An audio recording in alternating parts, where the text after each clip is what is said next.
Michella Chester here with NCAA Digital. I am joined by the co-editors of D1Baseball ahead of the 2022 college baseball season. Kendall Rogers, Fitt here with me today. Thanks so much for joining me, guys. I want to break down your top 25 preseason rankings and do a few predictions as well. You guys know how it goes.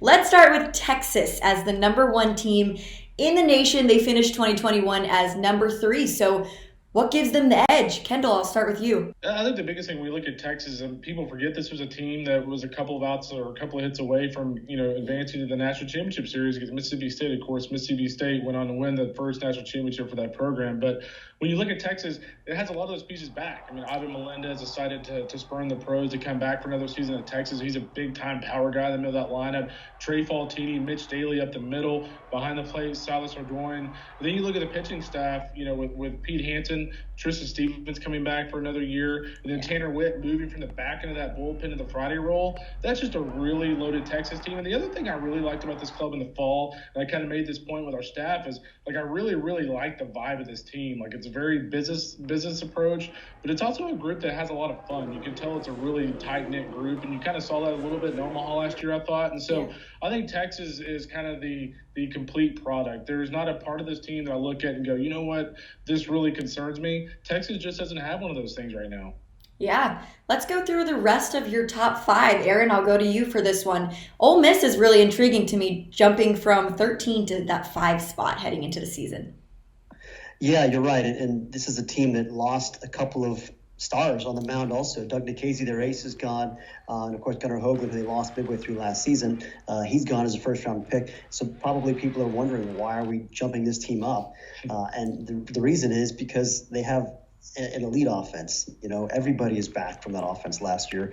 If you remember in the Super Regional in Tucson, they were scary, in the regional as well. And by the end of the season, that offense was one of the best in the country, and everybody is back. So I just think offensively and defensively, Ole Miss is going to be elite.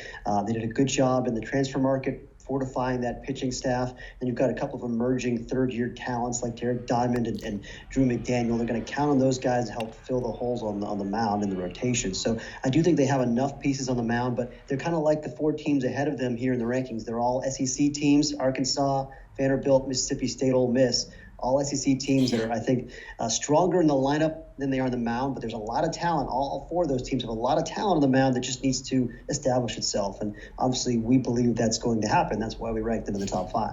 Yeah, in addition to Ole Miss, I think when you look at Mississippi State, moving Landon Sims, Preston Johnson to the weekend rotation, you look at those guys offensively. You mentioned Logan Tanner, but you look at the other returnees they have, and I think this Mississippi State team has all the pieces to win a national championship. It'll be interesting to see how those 2 guys do in the weekend rotation.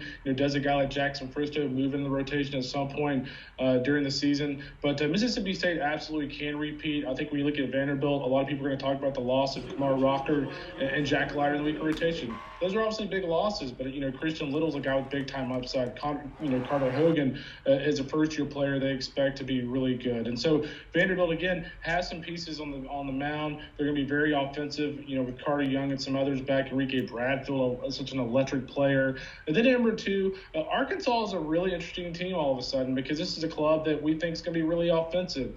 We thought pretty well about the rotation up until this week, but with Peyton Paulette out, that now means that somebody else has to step up, and that guy might be Connor Nolan. Connor Nolan was expected to be the midweek starter, has been a Friday starter in the past, but is now going to be probably thrust in that weekend rotation. He's going to have to step up, and the same kind of goes for Jackson Wiggins, who has a big-time arm, but was a little erratic at times last year, and the secondary stuff wasn't so crisp. So, kind of circle Jackson Wiggins and Connor Nolan. I think those 2 guys are going to play a very, very big part for Arkansas, certainly now.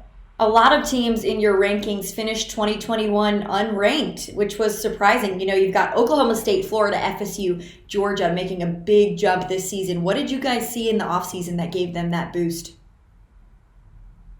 Really, I think it starts with so many of these teams were able to overhaul their rosters with the transfer market. That's a big changed from years past. And you look at an Oklahoma State, for instance, that's a team that did really well with their 4-year transfers. And you bring in a guy like Victor Medeiros from Miami to step in the middle of your rotation, and a couple of power bats that they will stick in there. That's a team that has a lot of power arms and a lot of power bats.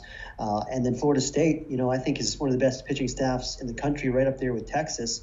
But then you add a couple of these transfers. Once again, they get a guy from Miami, Alex Toral, to play first base. You get a guy from your other rival, Florida, coming in to play shortstop, and then a really good player from Tennessee Tech named Brett Roberts, who's going to be the third baseman. Those three guys make a huge difference for a team that really kind of struggled on offense last year, uncharacteristically. But now you've got, I think, the makings of at least a solid lineup, but it's going to be an elite pitching staff, one of the best in the country. Kendall, you got anything to add to that one? Yeah, I think Oregon State is a kind of an interesting team that was unranked last year that we have ranked right now in the top 20. I think when you look at the Beavs, Mitch Canham and his club, they've got some nice pieces, specifically on the mound. When you look at Jacob Finney's, Cooper Jerpy, Will Fridge, and oh, by the way, you've got a guy like a veteran and Mitch Verberg on the back end of the bullpen. It feels like it's like his 11th season or Corvallis, but he's back for another year. And so when you look at the 1-2-3 punch there, and then you look at the back end of the bullpen, you've got to feel really good about things if you're Oregon State. Of course, they have guys like Garrett Forrester, offensively as well. I think Oregon State's one of those teams that, we might have 18 in the preseason, but I could very easily see them kind of finishing in that, 9, 10, 11 range at the end of the year if things go right. All right, so you guys know how it goes. I want you to give me a few top players to watch this season, and then maybe give me a pick for Player of the Year candidate from each of you. I'll go first on this one. There's some really exciting position player talent, especially in this class, this junior class.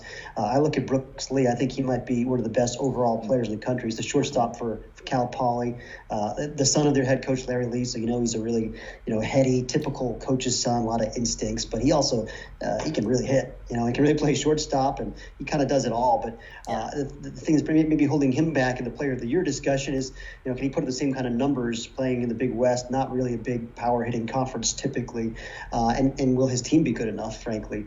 You seldom see a Player of the Year whose team isn't in a regional, so we'll see if they'll be good enough.